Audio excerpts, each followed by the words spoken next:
Hello friends, Krishniya classes के online platform पर मैं अजय बुडानिया आप सभी का स्वागत करता हूं। आज हम लोग बातचीत करेंगे एचएससी के द्वारा पिछली परीक्षाओं में जो प्रश्न पूछे गए हैं तो उन पर हम लोग चर्चा करेंगे, देखेंगे कि किस प्रकार के पैटर्न से प्रश्न पूछे गए हैं। ये हम लोगों को दो चीज़ों में ध्यान इम्प्रूव करने के लिए हेल्पफुल रहेंगे। एक तो जो नए बच्चे हैं उनको एक आइडिया मिलेगा यहाँ से कि किस प्रकार से परीक्षाओं में प्रश्न पूछे जाते हैं, ताकि वो जब भी किसी कंसेप्ट को पढ़ रहे हैं तो उसको उसी आधार पर तैयार करें कि इस तरह से क्वेश्चन पूछा है ना, इसको इस तरह से ही मेरे को पढ़ना है। इसके अलावा जो पहले से स्टूडेंट्स तैयारी कर चुके हैं उनको एक प्रैक्टिस की तरह ये हेल्प करेगा। तो हम लोग शुरू करते हैं। भारतीय संविधान एवं राज्य व्यवस्था में जो पिछले प्रश्न पूछे गए हैं उन पर आज हम लोग बातचीत करते हैं। तो देखिएगा, पहला प्रश्न जो है वो आपके सामने है स्क्रीन पर। पहला प्रश्न पूछा गया है कि सरकार के संसदीय प्रारूप का प्रथम बार प्रारंभ कहां से हुआ। यानी जो संसदीय प्रारूप है, संसदीय प्रारूप का क्या मतलब है कि जो संसदीय प्रणाली है, पार्लियामेंट्री सिस्टम ऑफ गवर्नमेंट है, जो उसका शुरुआत कहां से हुआ है। तो इसमें आपके सामने ऑप्शन दिया हुआ है यूनाइटेड स्टेट्स अमेरिका, रोम में, ग्रीस में और ब्रिटेन में। तो देखिएगा, ब्रिटेन जो है वो पहला देश है जिसने संसदीय प्रणाली को शुरू किया, संसदीय सरकार की व्यवस्था को शुरू किया। और लंबे समय तक अंग्रेज जो है भारत में भी राज करते रहे और यहाँ पर जो उन्होंने सरकारें चलाई वो संसदीय प्रणाली से ही, यानी पार्लियामेंट्री फॉर्म ऑफ गवर्नमेंट से ही सरकार चलाई, जिसको हम लोग हिंदी भाषा में संसदीय प्रणाली कहते हैं। तो इस संसदीय प्रणाली का हमें थोड़ा बहुत नॉलेज हो गया कि इस प्रकार से इसमें, तो इसलिए इंडिया ने भी ब्रिटेन से इस कंसेप्ट को लिया था और ब्रिटेन ही पहला देश है जिसने संसदीय प्रणाली वाली सिस्टम की या व्यवस्था की शुरुआत की थी। तो इसका ऑप्शन आपका क्या हो जाएगा, सरकार के संसदीय प्रारूप के प्रथम बार प्रारंभ कहां से हुआ है, ब्रिटेन से, यानी ऑप्शन डी जो है वो आपका करेक्ट हो जाएगा। क्लियर है ये चीज। तो ऑप्शन डी आपका शुरुआत में ये पहले क्वेश्चन का आंसर हो जाएगा। ठीक है, इसके बाद नेक्स्ट क्वेश्चन पे चलते हैं। दूसरा क्वेश्चन है आपके सामने, संविधान सभा के अध्यक्ष कौन थे। यानी जो संविधान सभा जिसने भारत के संविधान का निर्माण किया था, उस संविधान सभा के पहले अध्यक्ष जो थे या संविधान सभा के अध्यक्ष जो थे वो कौन थे। तो देखिएगा, जिस संविधान सभा ने भारत के संविधान का निर्माण किया था उसकी प्रथम बैठक हुई थी 9 दिसंबर को। 9 दिसंबर को 1946 में इसकी प्रथम बैठक हुई थी। और जब प्रथम बैठक हुई इसकी, उसमें डॉक्टर सच्चिदानंद सिन्हा को, डॉक्टर सच्चिदानंद सिन्हा जो है वो सबसे वृद्ध व्यक्ति थे संविधान सभा के, उनको उस समय संविधान सभा का अध्यक्ष चुना गया। लेकिन इसके 2 दिन बाद जब 11 दिसंबर को संविधान सभा की दूसरी बैठक हुई, इसमें डॉक्टर राजेंद्र प्रसाद को स्थायी अध्यक्ष के रूप में चुना गया, यानी परमानेंट जो अध्यक्ष है संविधान सभा का उन्हें चुना गया। तो जब भी इस प्रकार का क्वेश्चन आता है कि संविधान सभा का अध्यक्ष कौन था, तो आपका ऑप्शन क्या हो जाएगा, डॉक्टर राजेंद्र प्रसाद जो है वो करेक्ट आंसर हो जाएगा, क्योंकि डॉक्टर सच्चिदानंद सिन्हा एक बार अस्थायी तौर पर अध्यक्ष चुने गए थे पहली बैठक के अंदर। ठीक है, और वो सबसे वृद्ध व्यक्ति थे, इस आधार पर जो है उनको चुना गया था। तो ये बात आपको ध्यान में रखनी है, doctor Rajendra Prasad, option B आपका करेक्ट हो गया है। नेक्स्ट आपका क्वेश्चन संख्या 3। क्वेश्चन संख्या 3 में बात की गई है कि भारत के सैन्य बलों का सर्वोच्च कमांडर कौन है। यानी सर्वोच्च कमांडर कौन है, भारत के जो सैन्य बल है, आर्म्ड फोर्सेज है, उनका सर्वोच्च कमांडर के बारे में पूछा गया है। तो देखिएगा, ऑप्शन आपके सामने आर्मी स्टाफ का चीफ, राष्ट्रपति, प्रधानमंत्री और रक्षा मंत्री। कौन होगा इनमें से। देखिएगा, हमारे जो राष्ट्रपति है देश के, वो भारत के प्रथम नागरिक है, भारत के प्रथम नागरिक है। ठीक है, फर्स्ट सिटीजन है इंडिया के। इसके अलावा जो तीनों सेनाएं हैं हमारे देश की, चाहे इंडियन नेवी है, उन तीनों सेनाओं के जो चीफ है, चीफ कमांडर है, वो हमारे देश के राष्ट्रपति है। किसी भी देश के साथ युद्ध की घोषणा करनी है या किसी भी देश के साथ संधि घोषित करनी है, इन तमाम चीज़ों पर जो है राष्ट्रपति के ही हस्ताक्षर होते हैं। ठीक है, तो ध्यान रखना है कि सर्वोच्च कमांडर जो है सैन्य बलों का कौन होता है, भारत का राष्ट्रपति होता है। तो इसमें ऑप्शन कौन सा सही हो जाएगा आपका, बी, यानी राष्ट्रपति। क्लियर है ये चीज। नेक्स्ट क्वेश्चन, क्वेश्चन संख्या 4 जो है, इसमें लिखा हुआ है कि भारत के प्रधानमंत्री बनने के लिए न्यूनतम आयु क्या होनी चाहिए। यानी इस देश का प्रधानमंत्री या प्राइम मिनिस्टर बनने के लिए किसी व्यक्ति की न्यूनतम आयु कितनी होनी चाहिए, ये आपसे पूछा गया। तो देखिएगा ऑप्शन में है 21 वर्ष, 25 वर्ष, 30 वर्ष और 35 वर्ष। तो इसका पूरा का पूरा चार्ट समझ लीजिएगा। एक होती है लोकल बॉडीज, यानी स्थानीय सरकारें। स्थानीय सरकार जो है, इसका सदस्य बनना है अगर किसी व्यक्ति को, तो उसके लिए उसकी आयु होनी चाहिए 21 वर्ष। इसके बाद अगर किसी व्यक्ति को लोकसभा या विधानसभा का सदस्य बनना है,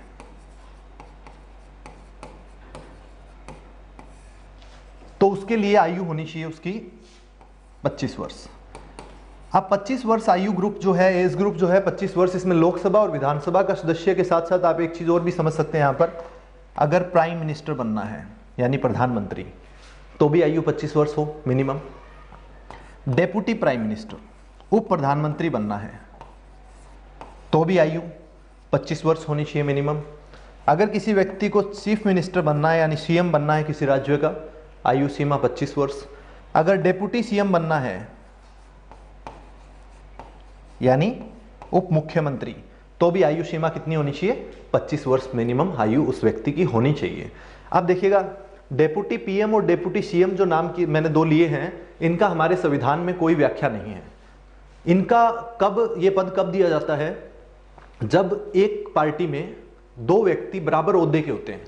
तो एक तो प्रधानमंत्री बन गया, अब दूसरे व्यक्ति को क्या बनाओगे आप, तो दूसरे व्यक्ति को जो है उप प्रधानमंत्री का नाम दे दिया जाता है, बाकी वो कैबिनेट मंत्री के बराबर ही होता है, ठीक है ना। उसी प्रकार राज्यों में भी सीएम हो गया, तो दूसरा जो डेप्यूटी सीएम है वो कैबिनेट मंत्री के बराबर ही होता है, बल्कि उस डेप्यूटी सीएम नाम की जो है कोई अलग से हमारे संविधान के अंदर व्याख्या नहीं है, इस प्रकार का कुछ भी नहीं दिया गया है। तो इस बात का भी ध्यान रखना है आप लोगों ने कि डेप्यूटी सीएम और डेप्यूटी प्राइम मिनिस्टर जो है, ये नाम हमारे संविधान में कहीं भी नहीं है।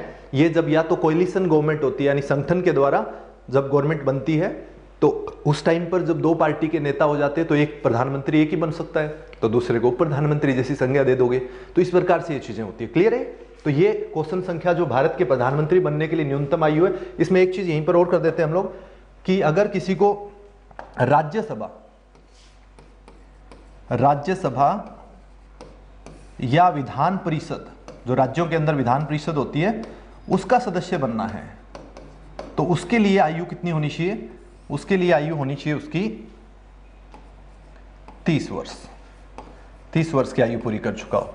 इसी प्रकार से अगर फिर पूछ लिया जाए कि राष्ट्रपति बनने के लिए, राज्यपाल बनने के लिए, उपराष्ट्रपति बनने के लिए, इनके लिए देखिएगा, अगर राष्ट्रपति बनना है, राष्ट्रपति के चुनाव में भाग लेना है, उपराष्ट्रपति, इसके अलावा राज्यपाल, इन सब के लिए आयु सीमा रहेगी 35 वर्ष। तो ये आपके कई क्वेश्चन जो है एक साथ कंप्लीट हो गए हैं। अगर स्थानीय सरकार का सदस्य बनने के बारे में पूछे तो आयु सीमा 21 वर्ष। अगर विधानसभा और लोकसभा का पूछे 25 वर्ष। विधान परिषद और राज्यसभा का पूछे 30 वर्ष।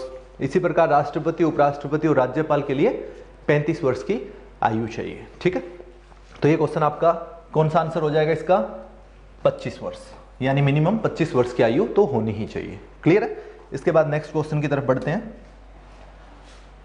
अगला क्वेश्चन है, राज्यसभा के सदस्य चुने जाते हैं, यानी जो राज्यसभा के सदस्य होते हैं उनको कौन चुनता है, किसके द्वारा चुने जाते हैं वो, तो लोकसभा के सदस्य और विधानसभा के सदस्य तो लोग प्रत्यक्ष रूप से वोट डालकर चुनते हैं, यानी हम लोग जो 18 वर्ष से आयु के ऊपर के भारतीय नागरिक है वो लोग वोट डालते हैं और वैसे चुने जाते हैं। लेकिन राज्यसभा और विधान परिषद के सदस्य चुनने का तरीका अलग है। इनके लिए जो है एकल हस्तांतरणीय मत जो है इसका प्रयोग किया जाता है। एकल हस्तांतरणीय वोटों के प्रयोग द्वारा जो राज्य के अंदर जो राज्य विधानसभा होती है उसके सदस्य इसके राज्यसभा के सदस्यों का चुनाव करते हैं। यानी अगर मान लीजिएगा हरियाणा से राज्यसभा के 5 सदस्यों को जाना है, हरियाणा में राज्यसभा के सदस्यों की संख्या कितनी है, 5, तो हरियाणा की जो विधानसभा है वो विधानसभा उन 5 सदस्यों का चयन करेगी, उनका चुनाव करेगी और उसके बाद वो निर्वाचित होकर राज्यसभा में जाएंगे। तो इनके जो मत की प्रणाली होती है उसको बोलते हैं एकल हस्तांतरणीय मत के माध्यम से। ठीक है ना। और किसके द्वारा? तो राज्य और क्षेत्रीय विधायिका द्वारा अप्रत्यक्ष रूप से चुना जाता है। अप्रत्यक्ष क्यों कहा? क्योंकि लोग सीधा नहीं चुन रहे इनको, बल्कि जो लोगों द्वारा चुने हुए प्रतिनिधि है वो लोगों के बिहाफ पे उनको चुनकर भेज रहे हैं, ठीक है ना। तो इसलिए अप्रत्यक्ष चुनाव होता है इनका, प्रत्यक्ष चुनाव नहीं होता है। तो ये बात भी ध्यान रखना है कि जो राज्यसभा के सदस्य है वो अप्रत्यक्ष चुनाव द्वारा चुने जाते हैं और राज्य की विधानसभा के द्वारा चुने जाते हैं। क्लियर है ये? इसके बाद इसका ऑप्शन डी आपका क्लियर हो जाएगा, ये राइट है। नेक्स्ट आपका क्वेश्चन संख्या 7। देखिए क्वेश्चन संख्या 7 जो है वो बोल रही है कि वह पहला भारतीय कौन था जो न्याय के अंतर्राष्ट्रीय न्यायालय का अध्यक्ष हुआ। देखिएगा अंतर्राष्ट्रीय न्यायालय जो है इसके बारे में थोड़ा सा आइडिया होना चाहिए आपको। इंटरनेशनल कोर्ट ऑफ जस्टिस कहा जाता है इसको, ICJ, अंतर्राष्ट्रीय न्यायालय, इंटरनेशनल कोर्ट ऑफ जस्टिस। इसका जो हेडक्वार्टर है वो है हैग में, हैग में, और इस चीज को लिखा जाता है द हैग, हिंदी में भी और अंग्रेजी में भी, द हैग, और ये है नीदरलैंड में। ICJ का मुख्यालय कहां पर है? द हैग, नीदरलैंड में इसका मुख्यालय है। और यहां पर कुल 15 न्यायाधीश होते हैं। ICJ में कुल 15 न्यायाधीश होते हैं और उनका कार्यकाल होता है 9 वर्ष। एक सदस्य का कार्यकाल होता है 9 वर्ष, ठीक है। हर 3 वर्ष के बाद जो है 5 सदस्य रिटायर हो जाते हैं, उनकी जगह नए सदस्य आते हैं। तो इस प्रकार ये प्रक्रिया चलती रहती है। तो 9 वर्ष उनका कार्यकाल होता है और 15 जो है जज होते हैं वहां पर। ICJ का मुख्यालय द हैग नीदरलैंड में है। अब क्वेश्चन है कि वह भारतीय कौन सा था, जो वह पहला भारतीय कौन सा था जो अंतर्राष्ट्रीय न्यायालय का अध्यक्ष था। तो देखिएगा वो है नागेंद्र सिंह, यानी ऑप्शन बी जो है नागेंद्र सिंह, इसका करेक्ट आंसर हो जाएगा। इसके अलावा वर्तमान में जो है अंतर्राष्ट्रीय न्यायालय के अंदर भारत के एक न्यायाधीश है दलवीर भंडारी, जो कि वर्तमान में वहां पर न्यायाधीश है। दलवीर भंडारी जी जो है वो फिर से निर्वाचित हो गए थे 2018 में चुनाव में, जिसमें ब्रिटेन का कैंडिडेट था वो, उन्होंने फिर कैंडिडेंसी वापस ले ली। तो दलवीर भंडारी जो है वो फिर से निर्वाचित हो गए, वहां पर फिर से जो है चुने गए थे इसके अंदर ICJ में, ठीक है। तो इसका पहला पूछा है तो पहला आंसर हो जाएगा नागेंद्र सिंह, और इसका कोई न्यायाधीश है तो वो कौन है? दलवीर भंडारी है। क्लियर है? तो एक ऑप्शन 6 का आंसर आपका बी करेक्ट हो गया, नागेंद्र सिंह। नेक्स्ट क्वेश्चन संख्या है 7। इसमें पूछा गया है कि केंद्र राज्य संबंधों के समीक्षार्थ गठित आयोग के चेयरमैन कौन थे। यानी राज्य और केंद्र सरकार के बीच के संबंध अच्छे रहे, इसके लिए कई बार जो है इस प्रकार के कमीशन बनाए गए हैं, कई बार जो है इस प्रकार के आयोग बनाए गए हैं ताकि उनसे सुझाव लिया जा सके कि किस प्रकार से केंद्र और राज्यों के बीच के जो संबंध है वो अच्छे बने रहे। क्योंकि केंद्र सरकार का प्रतिनिधि राज्यपाल जो है वो राज्यों में होता है और उसके थ्रू कई बार जो है राज्य सरकारों को लगता है कि केंद्र सरकार उन पर हावी होने की कोशिश कर रही है, इसलिए उनके बीच में तनाव पैदा हो जाता है। इसी चीज को दूर करने के लिए कई बार आयोग बनाए गए। तो ये जो फेमस क्वेश्चन आपका बना हुआ है और बार बार इसको रिपीटेडली पूछा जाता है इस क्वेश्चन को, इसका आंसर क्या होगा? RS सरकारिया, रणजीत सिंह सरकारिया जो है इनकी अध्यक्षता में ये आयोग बनाया गया था। केंद्र राज्यों के बीच में अच्छे संबंध कैसे स्थापित कर सकते हैं हम लोग, इस सरकारिया की अध्यक्षता में उन्होंने 1987 में अपनी रिपोर्ट दे दी थी और उन्होंने क्लियरली उस रिपोर्ट के अंदर एक बात का वर्णन किया कि जो भी राज्यपाल की नियुक्ति की जाए वो कोई भी व्यक्ति हो वो सक्रिय राजनीति का व्यक्ति नहीं होना चाहिए, यानी एक्टिव पॉलिटिक्स से नहीं होना चाहिए। और दूसरी बात उन्होंने ये बोली कि वो व्यक्ति उस राज्य का नहीं होना चाहिए, यानी अगर हरियाणा के राज्यपाल की नियुक्ति करनी है तो वो व्यक्ति हरियाणा से नहीं होने चाहिए, वो गुजरात से हो, वो चाहे तमिलनाडु से हो, वो चाहे जम्मू कश्मीर से हो, कोई फर्क नहीं पड़ता है, लेकिन उसी राज्य से ना हो। तो लेकिन उन बातों पर अमल भी किया गया है, गवर्नमेंट कर भी रही है ऐसा कुछ। तो इसलिए RS सरकारिया जो है ये आयोग बहुत ही फेमस है केंद्र राज्य संबंधों के लिए, बार बार इसका क्वेश्चन आगे भी बनता रहेगा। तो इसका ऑप्शन कौन सा हो जाएगा? D, RS सरकारिया यानी रणजीत सिंह सरकारिया करेक्ट आंसर है। नेक्स्ट क्वेश्चन पर चलते हैं। अगला सवाल है भारत का सबसे पुराना उच्च न्यायालय कौन सा है, यानी सबसे पुराना, सबसे ओल्डेस्ट हाई कोर्ट भारत का कौन सा है। तो देखिएगा उच्च न्यायालय आयोग जो है, उच्च न्यायालय अधिनियम 1861 के तहत 1862 में 3 न्यायालयों की स्थापना की गई थी, जिसमें एक न्यायालय था कलकत्ता के अंदर, एक था बॉम्बे, बॉम्बे के अंदर, और एक था मद्रास के अंदर। ये 3 न्यायालयों की स्थापना की गई थी 1862 में, जिसमें सबसे पहला जो किया गया था जुलाई के अंदर वो था कलकत्ता। उसके बाद बॉम्बे और मद्रास जो है ये अगस्त 1862 के अंदर हुए, लेकिन है तीनों की तीनों 1862 के अंदर। तो इन तीनों में से कलकत्ता जो आपका उच्च न्यायालय है ये पहला उच्च न्यायालय माना गया है, ठीक है ना। तो कलकत्ता उच्च न्यायालय आपका फर्स्ट, अगर पूछा जाए भारत का उच्च न्यायालय कौन सा था तो उसका आंसर हो जाएगा कलकत्ता उच्च न्यायालय, यानी ऑप्शन सी आपका करेक्ट आंसर हो जाएगा। इसी के साथ साथ एक और क्वेश्चन बनता है यहां से कि भारत का चौथा हाईकोर्ट कब बना, और इससे भी ज्यादा इंपॉर्टेंट इस क्वेश्चन को ऐसे पूछा जाता है कि इलाहाबाद हाईकोर्ट जो है उसकी स्थापना कब हुई। इलाहाबाद हाईकोर्ट जो है इसकी स्थापना, ये चौथा हाईकोर्ट स्थापित हुआ था भारत के अंदर, जिसकी स्थापना 1866 के अंदर हुई।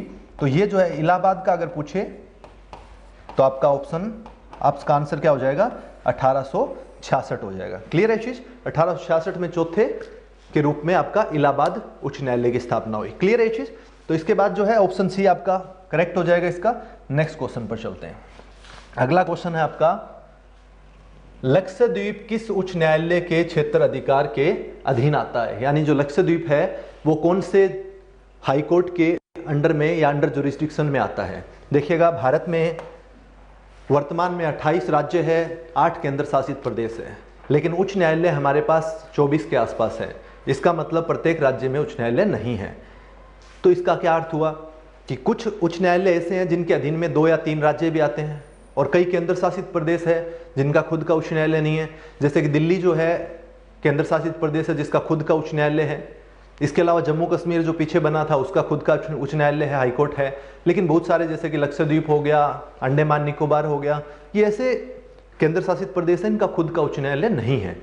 अब उनको किसके अधीन लाया गया है ये प्रश्न बार बार पूछ लिया जाता है। तो इसी में पूछा है कि लक्षद्वीप जो है वो कौन से राज्य के उच्च न्यायालय के क्षेत्र अधिकार में आएगा। तो लक्षद्वीप जो है अगर भारत के मानचित्र में अगर आप लोग देखोगे तो लक्षद्वीप यहां से यहां पड़ता है, लक्षद्वीप इस तरफ, ठीक है ना।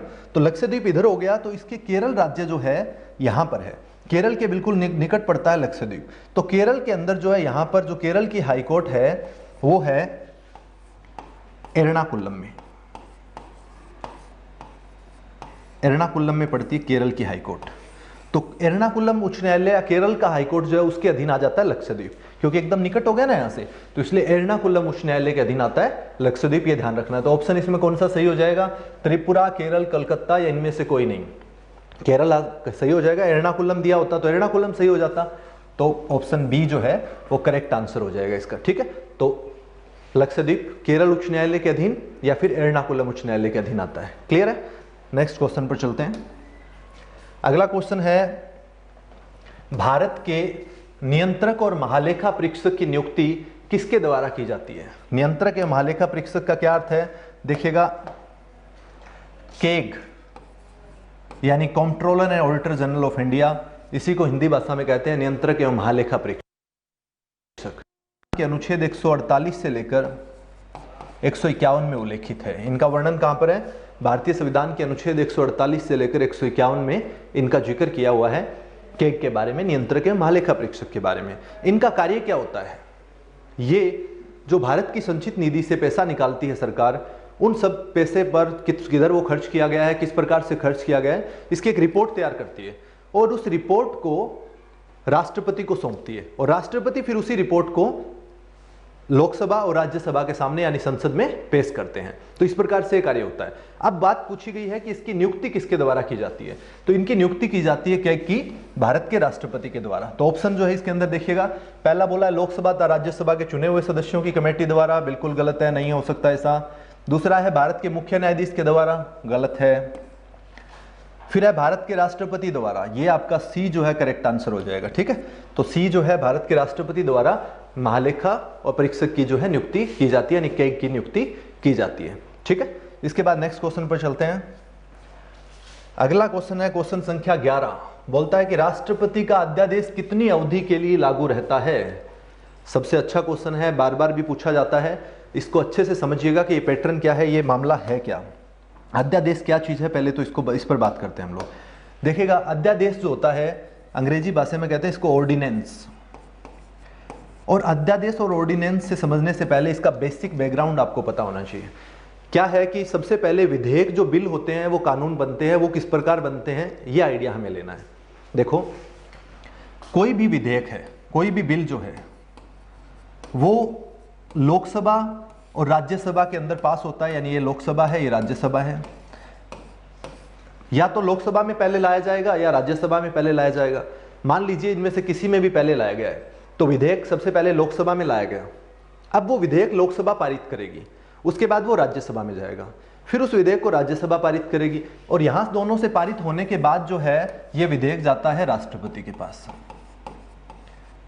और भारत के राष्ट्रपति इस विधेयक पर अपने हस्ताक्षर करते हैं। और जैसे ही वो अपने हस्ताक्षर कर देते हैं उस विधेयक पर, तो वो विधेयक बन जाता है कानून, यानी एक्ट बन जाता है, अधिनियम बन जाता है। वो राष्ट्रपति के हस्ताक्षर के बिना अधिनियम नहीं बन सकता है। अब अध्यादेश क्या चीज है, इस चीज को समझते हैं। हमने देखा विधेयक कहां लाया जा सकता है, लोकसभा और राज्यसभा, लेकिन इनके साल में 3 सत्र होते हैं। इनके 3 बार जो है सत्र चलते हैं, सेशन चलते हैं, जिसमें हम लोग अगर बात करें तो सबसे पहले जो होता है वो होता है शुरुआत के अंदर बजट सत्र। ईयर के शुरू में होता है बजट सत्र, जो कि सबसे लंबा सत्र होता है। बजट सत्र के बाद जो मॉनसूनल पीरियड आता है, जून जुलाई के महीने वाला, इस टाइम पीरियड के अंदर उनका चलता है मानसून सत्र। इसके बाद फिर सर्दी शुरू हो जाती है और उस टाइम पर चलता है शीतकालीन सत्र या विंटर सेशन, ठीक है ना, शीतकालीन सत्र या विंटर सेशन। ये 3 सत्र होते हैं। इसमें जो सबसे बड़ा सत्र होता है वो बजट सत्र, उसके बाद मॉनसून, और उसके बाद जो है विंटर सेशन या शीतकालीन सत्र। ये 3 सत्र चलते हैं और उनमें बैठते हैं। अब इनमें 2 महीने 2.5 महीने इस प्रकार से टाइम पीरियड होता है। पूछे आपसे सबसे छोटा शीतकालीन, सबसे बड़ा बजट सत्र, ठीक है। आप देखो, अगर इस टाइम पर जब बजट सत्र समाप्त होता है और हमें कोई भी कानून बनाने की आवश्यकता है, अब लोकसभा और राज्यसभा तो नहीं है उस वक्त में, नई बैठक हो रही है, अब दोबारा मॉनसून सत्र में बैठेगी।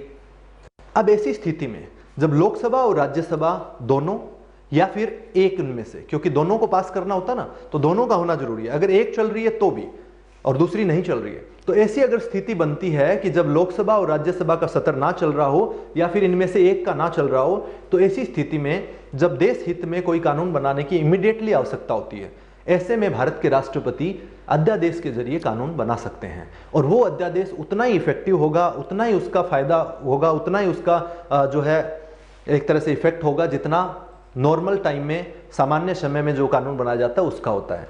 तो इसलिए अध्यादेश।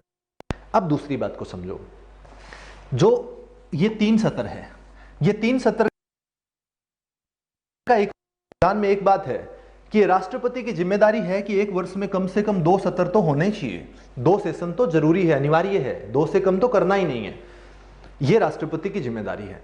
और जो 2 सत्र होंगे इनके बीच का अधिकतम समय जो है वो 6 महीने से ज्यादा नहीं होना चाहिए। यानी एक सत्र समाप्त होता है और दूसरा सत्र 6 महीने के अंदर अंदर शुरू कर देना है, इससे ज्यादा समय नहीं लेना है, ये राष्ट्रपति की जिम्मेदारी है। अब देखिएगा, बजट सत्र समाप्त हुआ, इसके बाद दूसरे सत्र को शुरू करना 6 महीने में जरूरी है राष्ट्रपति के द्वारा। अब इस टाइम पीरियड में 6 महीने तक का टाइम तो मिल गया हमें, यानी अध्यादेश की अधिकतम अवधि कितनी हो सकती है, 6 महीने तो हो ही सकती है। अब जैसे ही नया सत्र बैठा तो बैठते ही तो उस पर कानून नहीं बना सकती है, उसमें जो टाइम पीरियड लगेगा तो वो मैक्सिमम टाइम पीरियड दिया हुआ है, उसमें जो मैक्सिमम टाइम पीरियड दिया हुआ है वो है 6 महीने, यानी 6 मंथ और 6 वीक, यानी 6 सप्ताह, ठीक है। तो अधिकतम जो है अध्यादेश की अवधि हो सकती है 6 महीने और 6 सप्ताह। इस बात को आप समझ गए होंगे अच्छे से। तो इसका ऑप्शन अब देखते हैं हम लोग कौन सा हो जाएगा। इसने दिया है 3 महीने, बिल्कुल गलत है। 6 महीने 6 सप्ताह, बिल्कुल, बाकी दोनों ये ऑप्शन भी गलत। क्लियर है? तो इस प्रकार से ये पूरा का पूरा कंसेप्ट जो है आपको समझ में होना चाहिए। तो नेक्स्ट क्वेश्चन पे चलते हैं हम लोग। अगला क्वेश्चन है, पंचायत राज भारत में सर्वप्रथम वर्ष 1959 में लागू किया गया था। तो कहां कहां पर लागू किया गया था, कौन कौन से राज्यों में जो है लागू हुआ था, इसके बारे में हम लोगों को बताना है। देखिएगा, पंचायती राज जो है अनुच्छेद 40 के अनुसार गांधीयन फिलॉसफी है। एक तरह से गांधी जी की तमन्ना थी कि भारत में पंचायत का विकास हो, और इसी आधार पर जो है पंचायती राज संस्थाओं को शुरू कर दिया गया था। 1957 में एक बलवंत राय मेहता समिति बनाई गई थी। उसकी सिफारिश के आधार पर 2 अक्टूबर 1959 को जो है भारत में पहली बार पंचायती राज व्यवस्था या पंचायत, भारत की पहली पंचायत जो है उसका गठन कर दिया गया था राजस्थान के नागौर जिले में। राजस्थान के नागौर जिले में जो है पहली पंचायत का गठन किया गया था 2 अक्टूबर 1959 को, यानी गांधी जयंती वाले दिन ही 2 अक्टूबर को ही किया गया है। तो ये ध्यान रखना है, गांधी की विचारधारा है और गांधी जयंती पे शुरू हो गया है। उस समय भारत के प्रधानमंत्री थे पंडित जवाहरलाल नेहरू, तो उन्होंने जो है इसका उद्घाटन किया। इसके थोड़े से दिन बाद जो है आंध्र प्रदेश दूसरा राज्य बन गया जहां पर पंचायती राज प्रणाली को लागू कर दिया गया। तो राजस्थान और आंध्र प्रदेश ये 2 ऐसे राज्य हैं जिन्होंने पंचायती राज व्यवस्था को 1959 में सबसे पहले लागू किया गया। तो इसमें ऑप्शन में देखते हैं अब हम लोग, पहला बोल रहा है कि राजस्थान तथा आंध्र प्रदेश में, पहला ही ऑप्शन करेक्ट हो गया, अभी हम लोगों ने बात किया, बाकी सारे के सारे इनकरेक्ट है। तो इसका ऑप्शन राजस्थान तथा आंध्र प्रदेश। चलते हैं नेक्स्ट क्वेश्चन में। अगला सवाल है, भारतीय संविधान के किस संशोधन द्वारा प्रस्तावना में 2 शब्द समाजवादी और धर्मनिरपेक्ष जोड़ा गया? तो देखिएगा, प्रस्तावना में 3 शब्दों को बाद में जोड़ा गया है। जो मूल प्रस्तावना थी हमारी वो संविधान के साथ ही लागू हो गई थी। प्रस्तावना जो है उसको संविधान की कुंजी भी माना जाता है और संविधान का इंट्रोडक्शन भी माना जाता है। अब उसी प्रस्तावना को जो है 42वें संविधान संशोधन 42nd कॉन्स्टिट्यूशनल अमेंडमेंट एक्ट 1976 के द्वारा संशोधित किया गया और इसी संविधान संशोधन को लघु संविधान भी कहा जाता है। इस संविधान संशोधन के द्वारा प्रस्तावना में 3 शब्दों को जोड़ा गया था और उन 3 शब्दों में कौन कौन से थे? एक था समाजवादी, दूसरा था धर्मनिरपेक्षता और तीसरा था अखंडता। इन 3 शब्दों को 42वें संविधान संशोधन, तो ये क्वेश्चन बार बार रिपीटेडली पूछा जाता है कि कब जोड़े गए, कितने जोड़े गए। तो 3 शब्द जोड़े गए। प्रस्तावना में एकमात्र संशोधन हुआ है अभी तक, और वो एकमात्र संशोधन कौन सा हुआ है? 42वां संविधान संशोधन 1976, और उसके तहत 3 शब्दों को जोड़ा गया है, समाजवादी, धर्मनिरपेक्षता और अखंडता। क्लियर है? अब देखिएगा, 42वां संविधान संशोधन 1976 जो है, इसमें आपका ऑप्शन हो जाएगा करेक्ट।